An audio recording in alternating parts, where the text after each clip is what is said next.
Selamat sore teman-teman kerabat semua, semoga selalu dalam keadaan sehat walafiat beserta semua keluarga.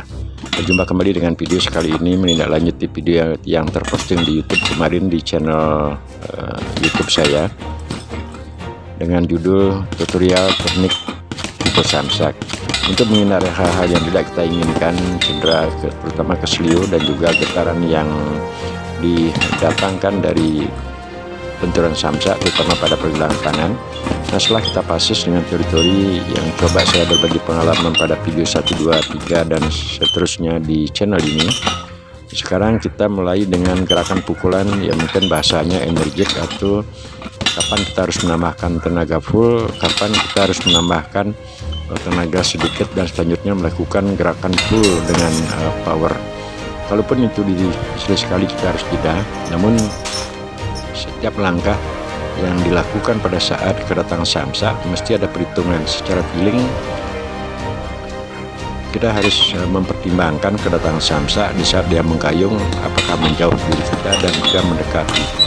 Nah, ketepatan untuk menempatkan posisi genggaman terhadap bodi samsak ini juga perlu diperhatikan agar tidak terjadi kepleset, artinya maunya kita melakukan pukulan kepada di tengah-tengah badan samsak, tahu karena kita kurang fokus akhirnya kena pada pinggir samsak. Dan dengan demikian, karena ini terbuat daripada karet, kemungkinan besar itu akan menjadi tangan lecet serta lain sebagainya. Ketika gerakan pukulan dengan timing dan power yang kita berikan pada gerakan baik itu pinggang, pinggul serta tempat-tempat yang lain, nah itu memungkinkan power yang kita arahkan kepada bodi samsak dan termasuk juga arah pukul yang sedikit naik ke atas, itulah yang menyebabkan pada akhirnya samsak yang tergantung pada porosnya itu menjadi lepas. Energik, nah, gerakan yang saya peragakan tadi ini adalah energisitas, artinya energik, sikap sigap. Begitu kita ada perasaan untuk memukul, satu kesatuan gerakan antara bahu, pinggang, pinggul, tumit di bawah, dan juga tenaga yang telah kita salurkan pada pergelangan tangan tersebut menjadi satu kesatuan. Dengan demikian baru kita berani untuk melakukan full power. Untuk teman-teman pemula, kalau boleh saya berharap ketika senang atau mau menggeluti olahraga dengan media samsak sebagai partnernya, kalau belum pernah ataupun sudah pernah sebelumnya melakukan pukulan terhadap badan samsak, nah ketika pernah menonton, melihat ataupun mencermati daripada pengalaman saya, dan saya berharap sebelum teori dan teknik-teknik pakem itu benar-benar dipahami, jangan mencoba-coba untuk melakukan pukulan sekeras-kerasnya tanpa melalui suatu pemahaman daripada apakah pakem tersebut.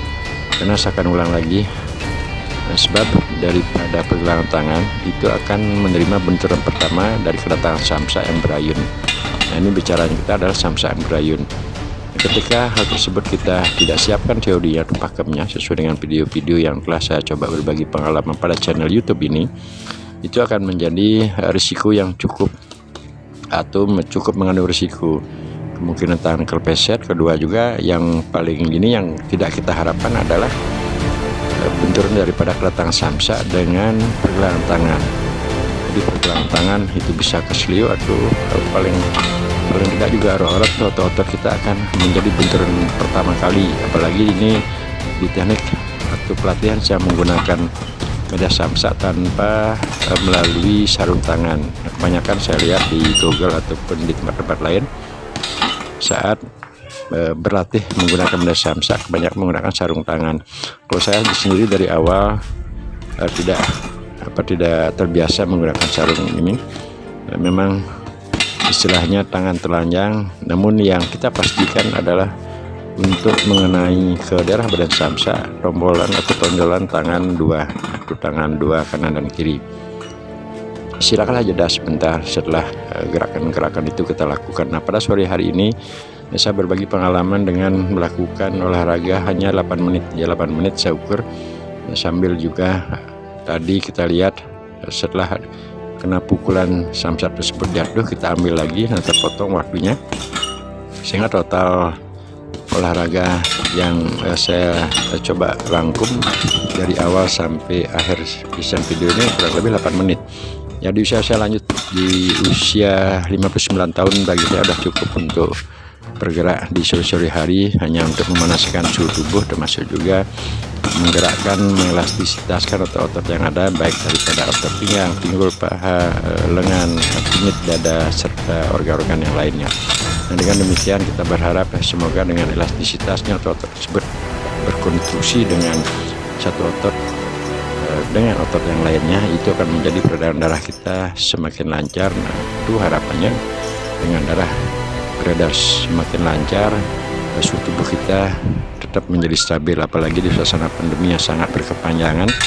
Semoga kita setiap keluarga dalam keadaan sehat walafiat, dan tentu juga ini harus diusahakan melalui paling tidak kita bergerak. Nah, olahraga yang penting dapat menggerakkan organ tubuh kita.